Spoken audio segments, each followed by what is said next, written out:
Ngayon guys, dahil nagbaron na tayo ng kalapati natin. Baron na tayo ng ating kalapati. Lumilipad pa sila.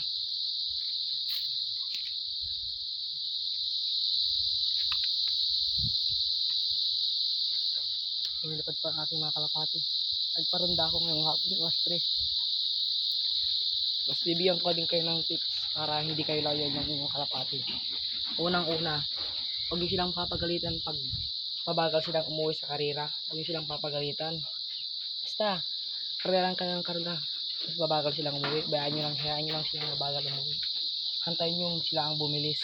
Huwag yung pag dumating silang mabagal, ganun. Huwag nyo silang papagalitan. Dahil yung mga ibon, mautak din yung mga yan. Isipin na pag pinagalitan ako, hindi na sila uuwi. Yun, lalayas na sila sa bahay nyo. Kaya, pag may kakakarera, mga newbie, ako din newbie din ako eh. Hindi silang pagalitan. Ako hindi nakauwi yung kalapati ko isa. Okay lang, dahil karera yan eh. Dahil alam kung makakauwi yung ating mga kalapati o hindi. Pero yung isa kong kalapati, hapon ay umaga na nakauwi. Pero okay lang. Kahit hapon na yung nakauwi, okay lang yan. Importante makauwi sila. Kahit ako nga papakainin ko sila. Mamaya pag nakapahinga na sila, papakainin ko sila. Bubulbul pa ako.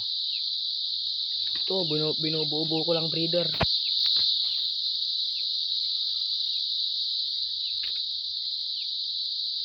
Binubuo ko lang na breeder yan.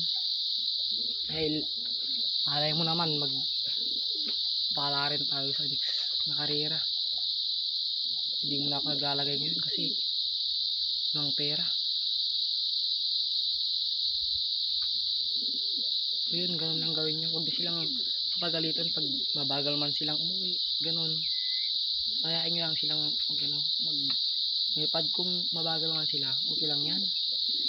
Yung bagal sila, pagdating nila dito, papagalitan nyo. Hindi nyo siya papakainin, papalipadin nyo agad. Ganun. Kawawa naman sila. Yan lang. Huwag silang papagalitan pag umuwi silang mabagal.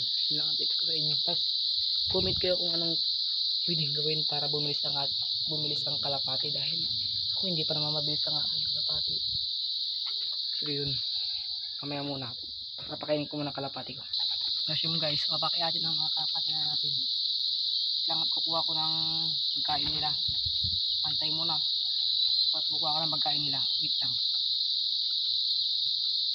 So yun, tatawagin natin sila at papakainin.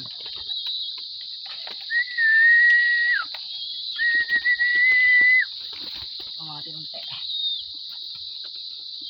Natin sila. Fire mix pinapakain ko sa kanila guys.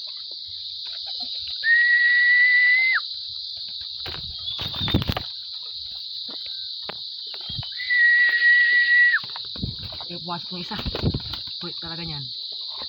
Palaging hindi pumapasok. Pasok.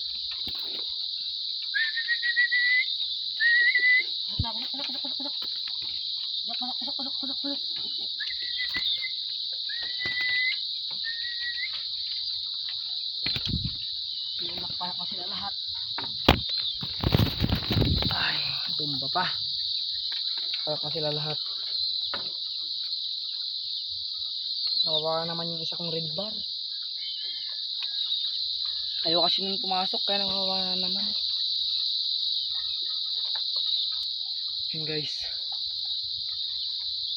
Huwag nyo kalimutan mag-like, share, and subscribe. Supportan nyo ang aking YouTube channel guys. Hindi nila akong mag-vlog. Supportan nyo ang aking YouTube channel. At maraming salamat sa inyo.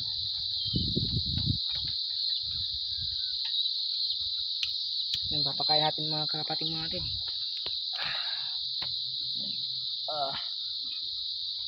Tumba pa kasi. May bato ito yung anak nung dagit natin, si Black Batlot. Wala naman na kumuha dito sa bahay kaya hindi Pinapakawalan ko, ayaw umuwi. Pinakawalan ko, ginama ko sa karera. Pero dito pa rin bumalik. Gutom na gutom oh.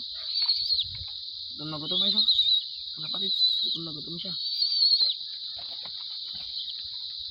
Gutom na gutom. Oo.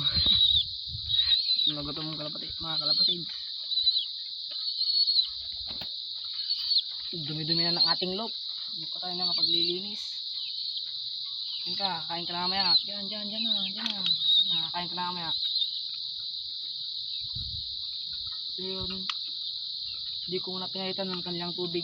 Kasi yung nasa tubig nila para sa one eye cold ng kalapati. Kasi kakasakit mga kalapati ko dahil sa ulan tapos araw. Ulan tapos araw.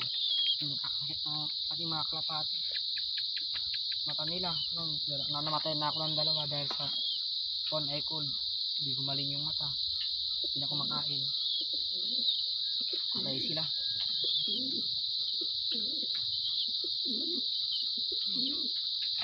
So yun guys, hanggang dito na lang tayo. Maraming salamat sa panonood sa aking YouTube channel. Maraming salamat guys. Yun lang, bye.